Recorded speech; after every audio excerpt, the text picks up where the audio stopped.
Sometimes I'd like to smack old age right in the kisser. Ow! I always get the best parking spot. I think she needs a little more help. Monday. What I really need is a boyfriend that can drive at night. I can make a fashion statement out of anything. I will be fabulous. I have a little crush on my pharmacist. With ComfortCare at your side, you can live your best life possible. We know families can't be there 24/7, which is why we can help with as much or as little home care as you need. From medication reminders and meal prep to everyday chores and errands, so you can live in your own home on your terms. I won't let aging stop me from being me. Call ComfortCare now and let us create your personalized care plan and find the perfect caregiver match. Can you show that number again? She was texting. Together with ComfortCare, you can both live your best life possible. Call ComfortCare at 503-636-0417. You're listening to Aging Today, the podcast where together we explore the options to aging on your terms. When I get older, losing my hair, many years from now, will you still be sending me a Valentine? Birthday greetings, bottle of wine. If I've been out till 2:45, would you lock the door? Will you still need me? Will you still feed me when I'm 64? And now the podcast where together we discuss proactive aging on your terms, connecting to the professional advice of our special guests while creating better days throughout the aging process. Now here's your host, Mark Turnbull. And welcome to our podcast, Aging Today. I am delighted to be your host on Aging Today. This is the podcast where together we do explore the many options to aging on your terms. And as many of you know, I want to give first kudos to our show sponsor, ComfortCare, Home Care of West Lynn. The caregivers of ComfortCare support seniors and their desire to remain independent in their own homes. ComfortCare is helping you to live your best life possible. And for those of you that are tuning in, maybe for the first time, but those that have been with us for a very long time, this is our 4th year in Aging Today. And if you want to pick up any of the past programs, all you got to do is go to our website, www.agingtoday.us. And then if you want to reach out to me and share with me some of your thoughts, maybe an idea for a show of a topic that you would like to hear, all you got to do is email me. And my email is mark@agingtoday.us. That is mark@agingtoday.us. Well, this is a very special time of the year, and as you know, this is Father's Day, and we do want to pay tribute to all the fathers out there, and thank you for all the time and the commitment that you've poured into your children and to the families. Father's Day is a tribute, it's a celebration, it's a remembrance, it's a story to tell of the men that have influenced each of our lives, and that's exactly what we're going to do that today. Now, one of the things that we've got we have a very special group of people, and as your host, Mark Turnbull, I have brought in my entire family, my brothers, and my father, and we're going to have just a great conversation. We're going to open up our lives to the rest of the world and to share with you a little bit about how our family has been living together for the past, 65 years. Doug is the oldest of the family members. I'm number 2. Brian is number 3. Paul is number 5. And then we do have a sister. And many of you probably tuned in on the Mother's Day, and that's when I did have my mom and my sister on the show. But we're very excited to talk about Father's Day, and welcome to Aging Today. And Doug, welcome to the show today. Thanks for having me. Yeah, and Brian, are you there? I am here. Thanks for having me. All right, and then Paul. Paul is the youngest of the family. Bringing up the tail end like usual, but I am here in full force. All right. And then the patriarch of the family is sitting right here to my right, and that is our father and our dad, Dave Turnbull. Dave, welcome to the show. Thank you. It's great to be here on a beautiful day like this and speaking with all the kids.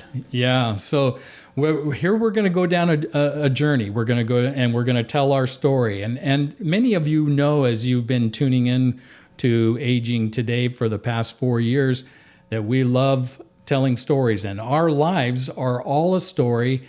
And we're all a story inside of a bigger story of living.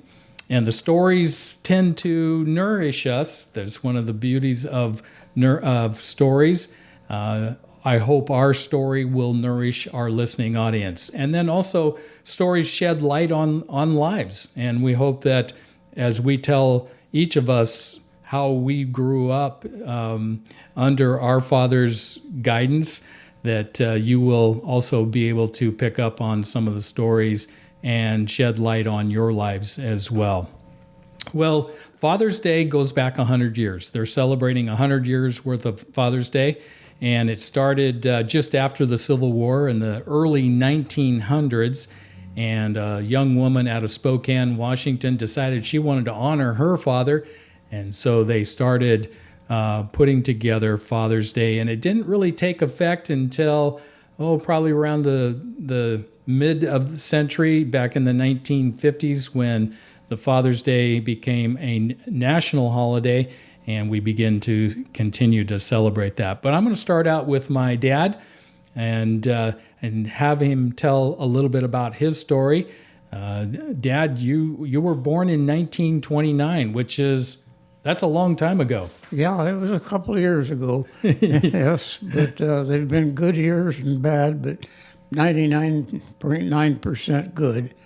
And born in Portland, so I haven't strayed very far from where I started. And then we moved to Salem. Dad worked for the state down there, and went on to college, Oregon State, and met Marilyn, my wife. Best time of my life right there. Yeah. And during that time that you were growing up, I mean, in the 1930s, when you were a young child, a little bit different than it is today. What were some of the big differences as you were growing up as a young child? And then I want you to tell a little bit more about your relationship to your father. Well, things were, in today's economics, nickel went a long, long ways. We could buy a candy bar, and because we just didn't have the money to so-called waste, but on the candy. But once in a while, we'd splurge, save up for a while, and we'd get it. Yeah. Salem, of course, is where I spent all of my years growing up, so to speak, from about the third grade on. Until then, we lived in Portland, and then spent the time there in Salem and off to college in Oregon State, and we have had some good times there. Yeah. Tell us one of your favorite stories when you were growing up, a story about your relationship to your dad. Now, your dad immigrated from Scotland. Yes, that's correct. From Scotland, he was 14, came over, and I think they ended up in North Dakota someplace. And then from there, he migrated, I guess you would call it, to Oregon and met my mom, that is. And he was in the First World War, served overseas, was a member of the American Legion, and 48. I remember them every 4th of July or Flag Day, whatever, anything very patriotic came along, they were right there dressed in their uniforms. My uncle and Dad both. One was in the Navy and Dad was in the Army. And which is a little bit different in today's society. Not every child with a volunteer army, served in the military. So your generation was a little more patriotic because of the sacrifices that they made. Well, yeah, I grew up in a time when you had to register for the draft, and you either took your chances on being drafted or you joined a reserve or a guard unit, which I did, and spent 16, 17 years in that capacity, ending up with an ordnance company over in Vancouver, which had some great non-coms and a great group of men that worked together very well. Now, one of the things that I admire about you, Dad, is that you had a great work ethic. Did you get that work ethic from your dad? Well, I suppose, yeah. He was always busy in the yard, I know. Of course, at those days, lots of people were farmers, but he always had office work or worked for Myron Frank way back then. I remember we were in Portland, and he'd gotten a job in the state, and he's going to make $100 a month. And he was just tickled pink that he could make that much money. But of course, it's all depends on the economics of the times, and they have certainly changed. Oh, yes, they have. And a lot of people make $100 in 10 minutes. 10 minutes, yeah. And so things have changed quite dramatically. And is there anything in particular that you wanted to share about your relationship with your dad? Well, we would go camping in Lincoln City, take a tent, put it up, and then in those days you didn't have these little wires where they run through and pop the tent up in 2 minutes. It took us about 2 hours to assemble the framework and put the canvas on. Yeah, and it was canvas too. It wasn't. Yes, it was heavy canvas, and it was a chore. But we'd set that up there in that little lot there, just as you turn into Lincoln City to go down to the ocean, and we'd have a campfire there, and we'd eat right there. At that time there were very few.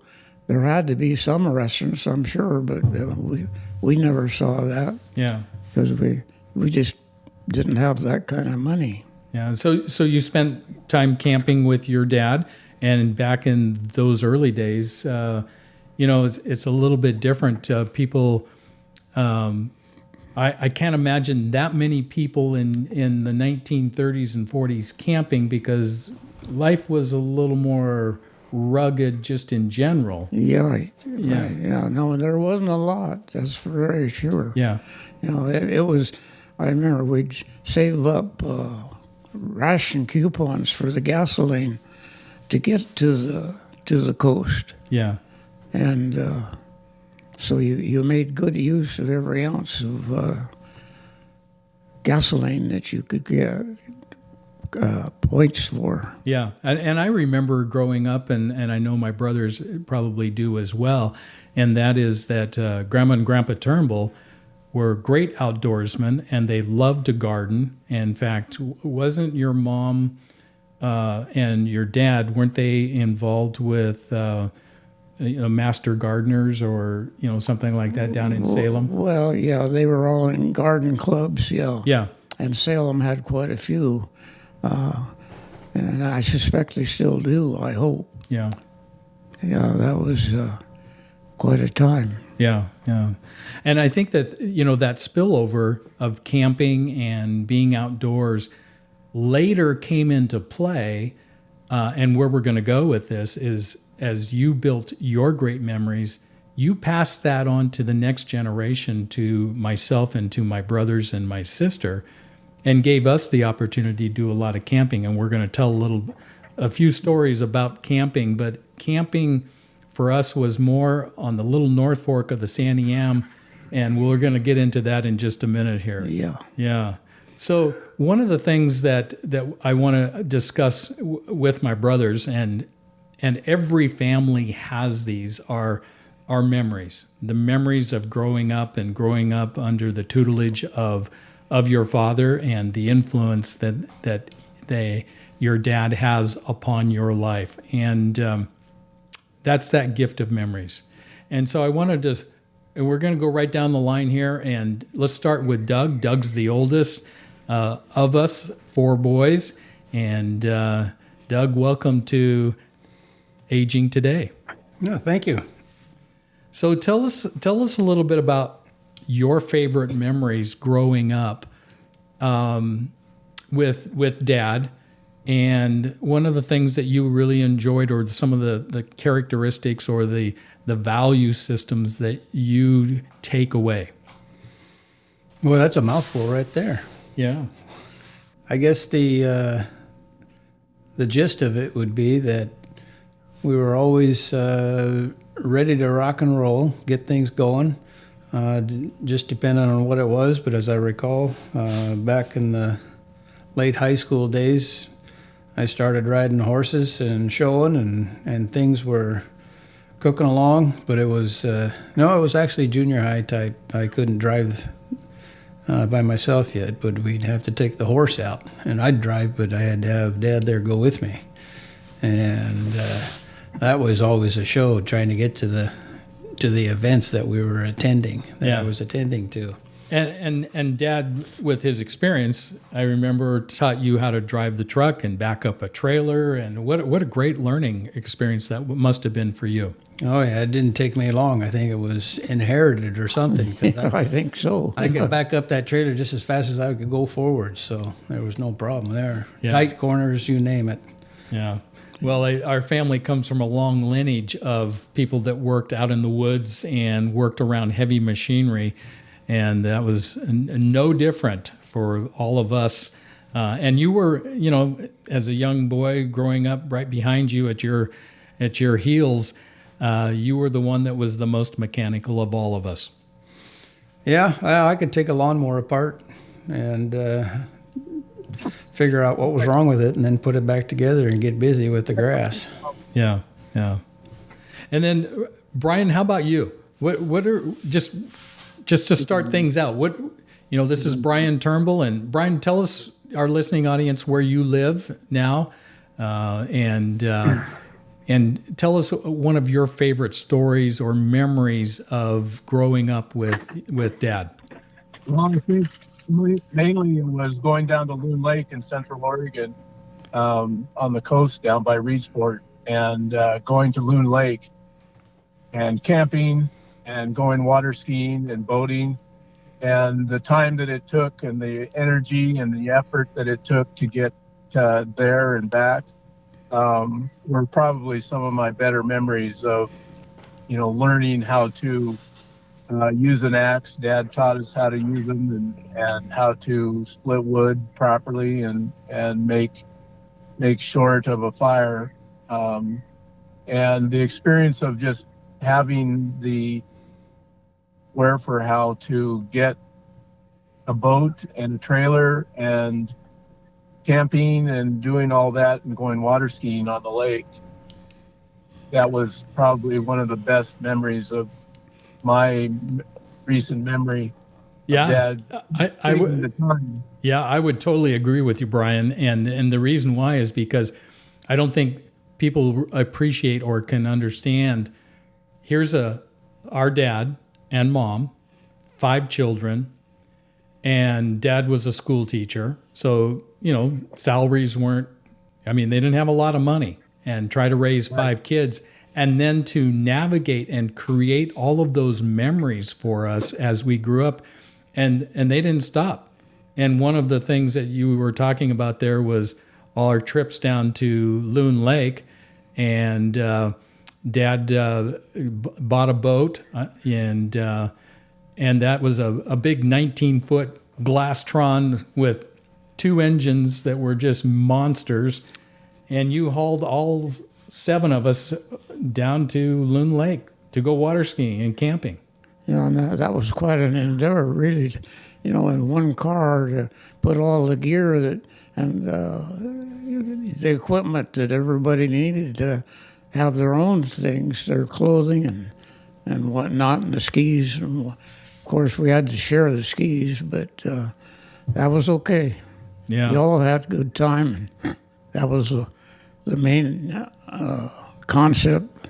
Yeah, and I think the sacrifice that you and Mom made for the 5 of us to provide us with as many memories and experiences growing up, I think that was huge. And sometimes that can be overlooked, especially when you're living on a teacher's salary and just trying to feed 5 kids. Well, that I have to give credit to your mom for that. She did a wonderful job in managing the few pennies that I brought in. But I always had more than one job.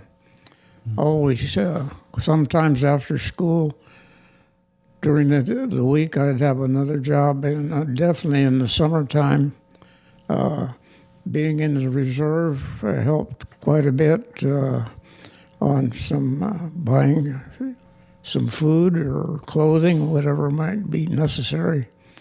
So that helped too. And we went on a trip from here to Aberdeen Proving Grounds, where I went to school, ordnance school, and so that gave us a chance to see some of the country, thanks to the people paying their taxes. Yeah, absolutely. And I think everything goes back to one thing, as if I could put one silver lining or one scarlet red thread through all of us, is how you instilled a work ethic within us. And on a school teacher's salary, you always had to have a secondary job. And sometimes you had 3 jobs going at the same time. And I just wish that the younger generations of today could somehow understand that, if you got to have a work ethic and you got to work hard and start building and build your skills and build your talents, and that takes time. Yeah, and don't depend on the government to support you. Yeah. No, that's not right. Even though we pay our taxes and everything, but, you still got to do it yourself. Absolutely. And that's kind of lost in today's generation, with so many people, don't have that work ethic. And I think if there was anything that I could say again, it's all about the work ethic. Well, you see on TV these people in Portland causing all the ruckus, interrupting traffic. We wouldn't dream of such a thing in the earlier days. We insisted on following the laws of the country and doing the right thing for everybody, not just because of me wanting to block this intersection. Yeah. Well, pretty immaturity. Yeah, that goes down to a lot of respect and gratitude, lack of gratitude and a lack of respect for all the things that your generation has done for the next generation. And I want to include Paul into our conversation. Paul, you haven't fallen asleep, have you? Oh, I'm still here. My mind is racing about stories beyond what is, well, from a little brother's perspective, can go a long ways.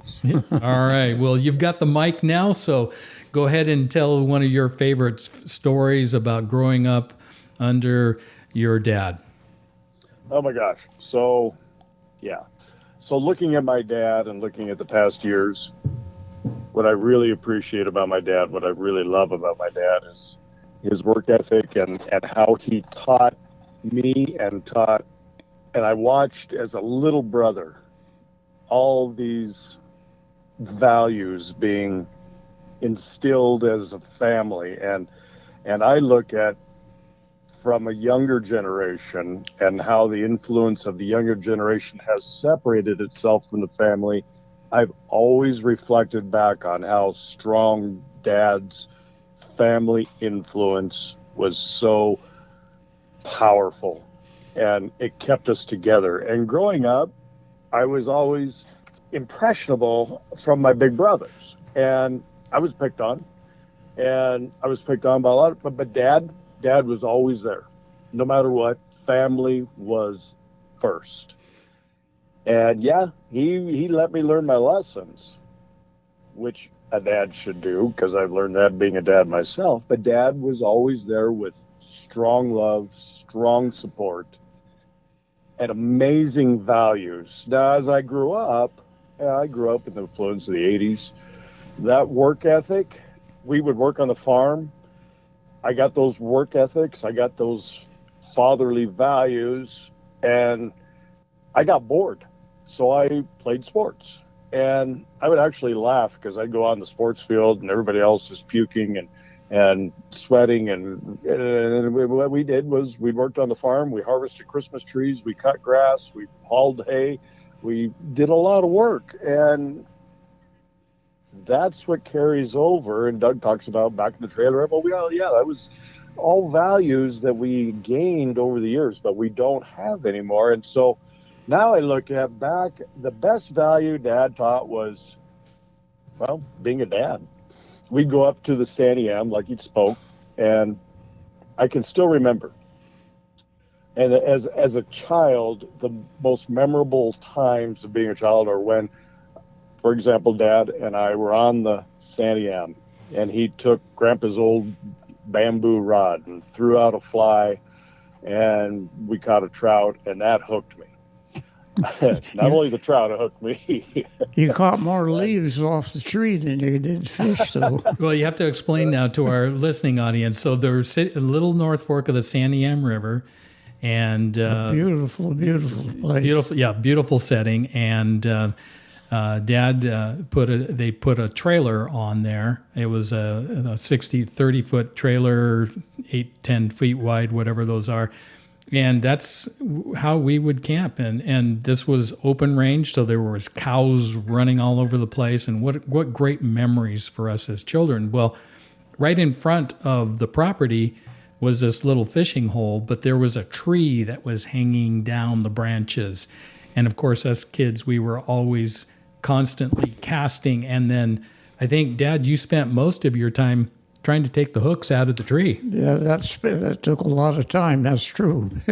But that's okay. Every time you cast, I think you learn something to aim a little bit lower. Yeah. But then in the meantime, trying to get the grass cut and the water pump going to get water into the mobile home. But to this day, we are all still fishermen. That ingrained in our mind how important it is, especially as a father to your children, to spend time, because I look back, those are the moments I cherish. Even on the farm, riding the mini bike and crashing and Dad grabbing me and taking me to the hospital, or bucking bales or cutting trees, Dad was always there teaching us. And up on the lot, catching trout, and up at Detroit Lake and riding the boat. And Dad was always showing us a different aspect of life. Never got boring, especially his younger brother, because he was always picked on. Yeah.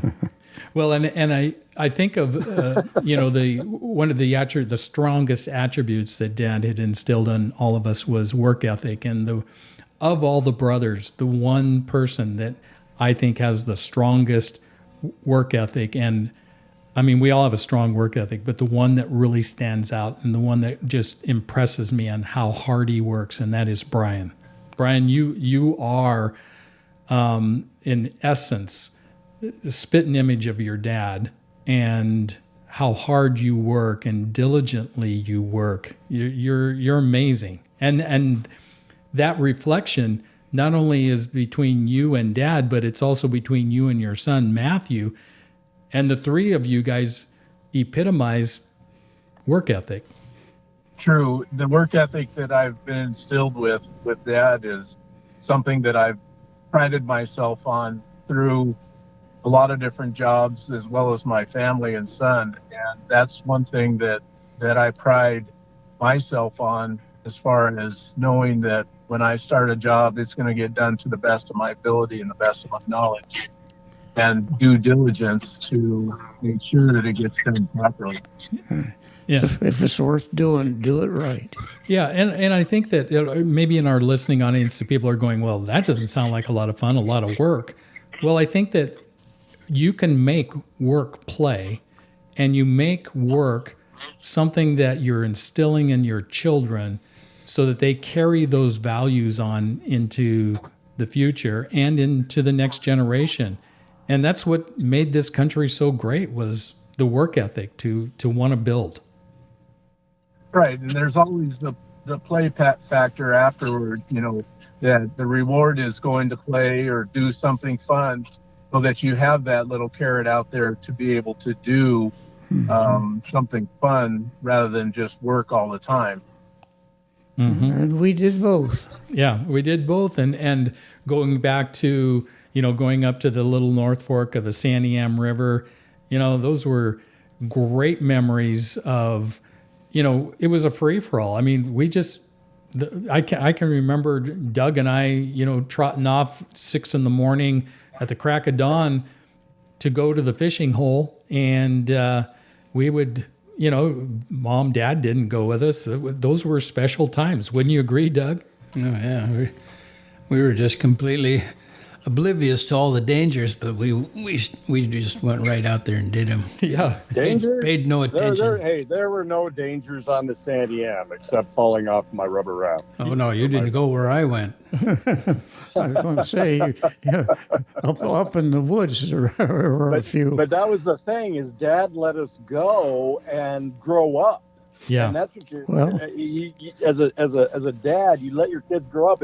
I can imagine Dad sitting back and going, or twiddling his thumbs, going, "Oh my God, what are these kids going to get into?" I was fishing up there above way up, maybe a half mile upstream, and up in the narrows. I wanted to get up into the narrows up there, and the only way you could do it was to hug the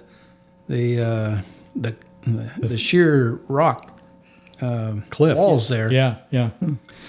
And I got in there and I ran out of bait. I go, shoot, now what I'm going to use, because the periwinkles I couldn't reach. It was too deep.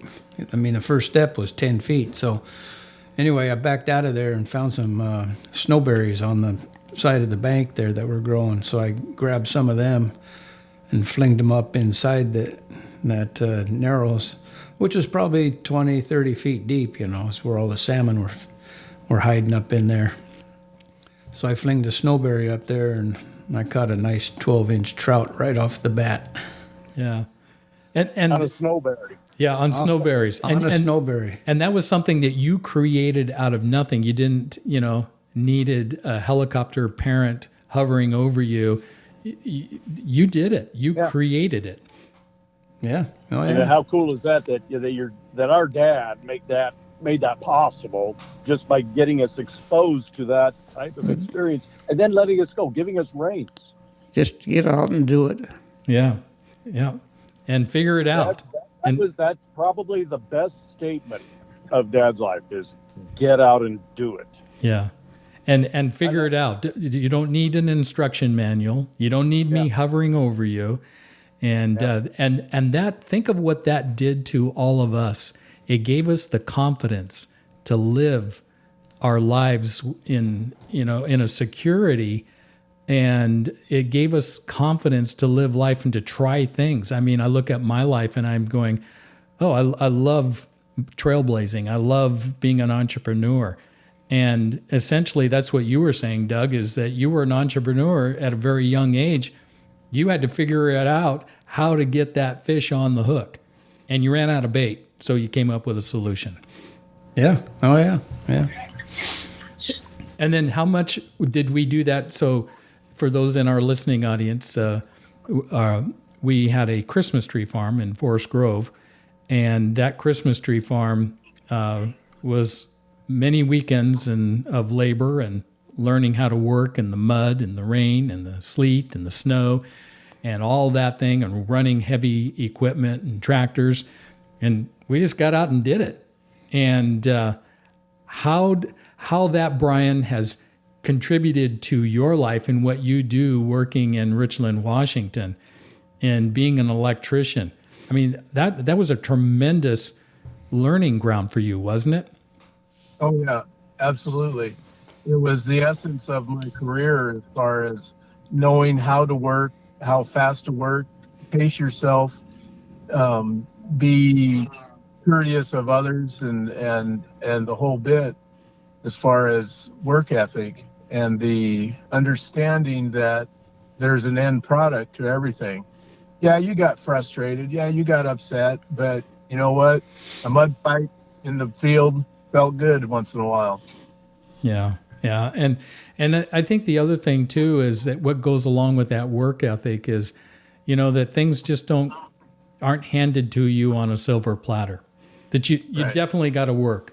And Dad, when you say that is one of the strengths that you've taught us, and then also one of the frustrations as you look around in the world today and you look at the younger generations, there's that lack of commitment and dedication. Yeah, unfortunately, that's true. Yes, I hate to see the attitude of a lot of our younger people. Of course, there's still, I'm sure the majority are into doing what is right during the day, during the night, whatever. But just doing what is proper in our society, and not be concerned about not being able to accomplish everything all at once. You've got to take your time. Mm-hmm. It's a long time to come. Yeah, and I think that outside of the work ethic, another feature about our dad that was pretty amazing is his tolerance and his patience in working with each of us. I'll be the first to admit that we're not a perfect family. And if you are listening out there, I'm sure you would agree that your family isn't perfect either.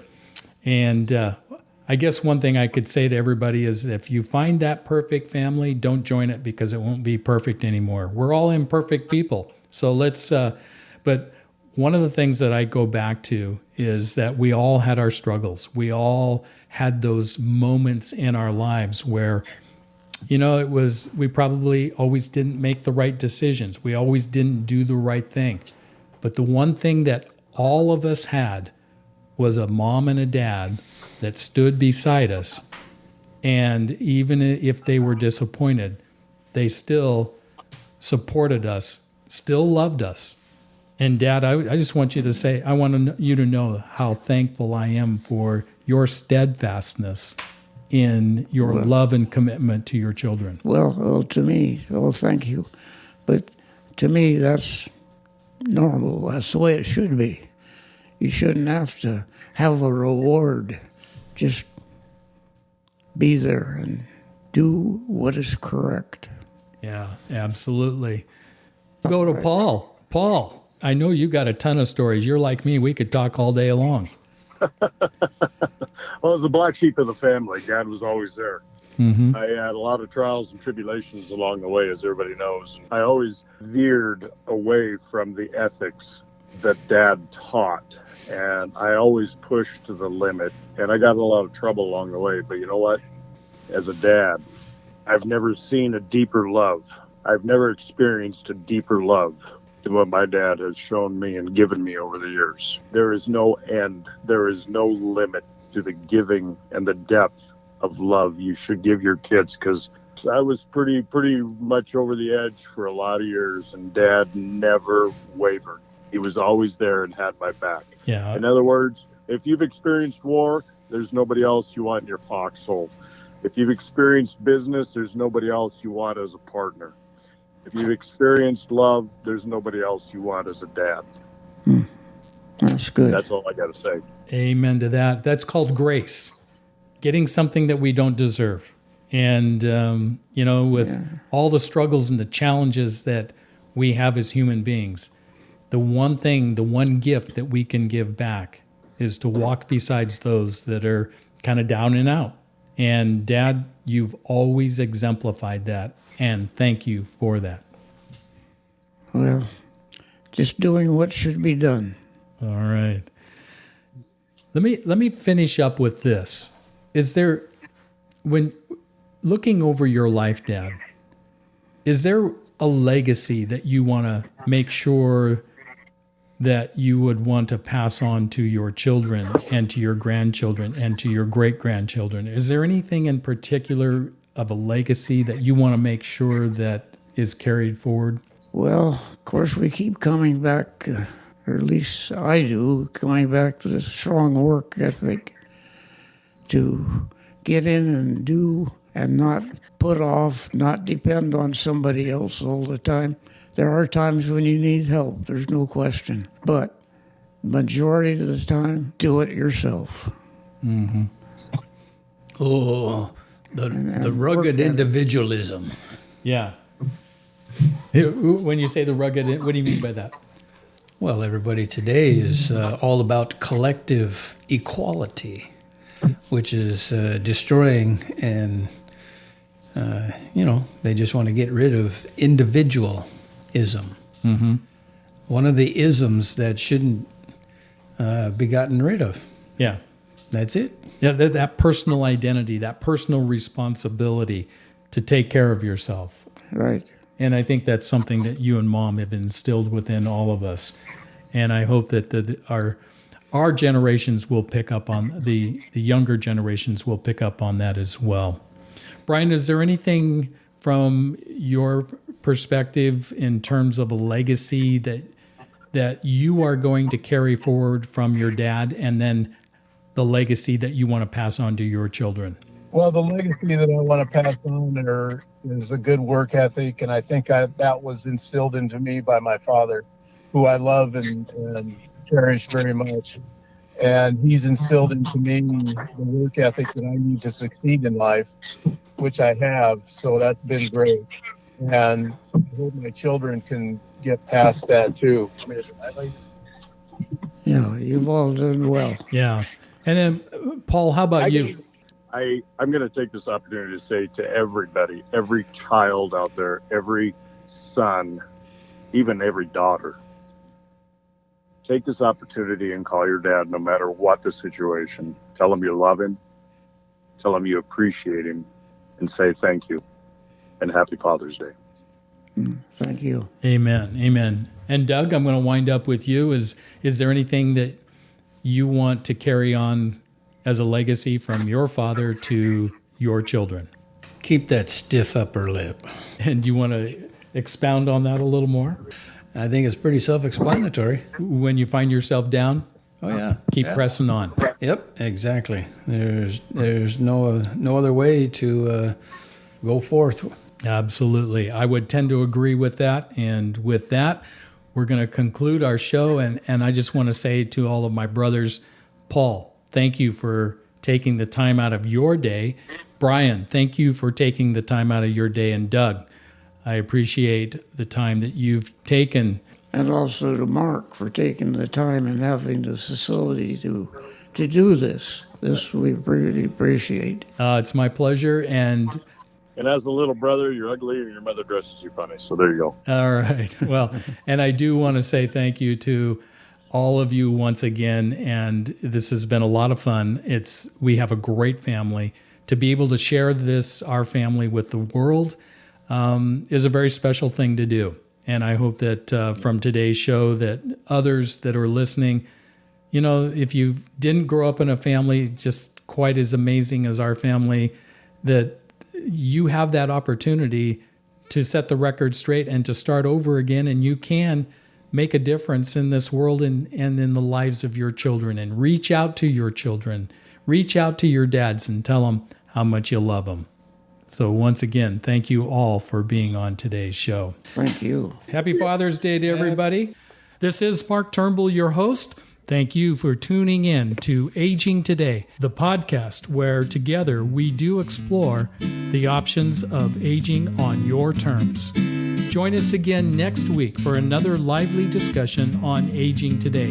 And our special guest next week will be Megan Lawler, and we'll be talking about family mediation. Remember, we're all in the process of aging, and as we age, we really are better together. So stay young at heart. You make me feel so young. You make me feel like spring has sprung.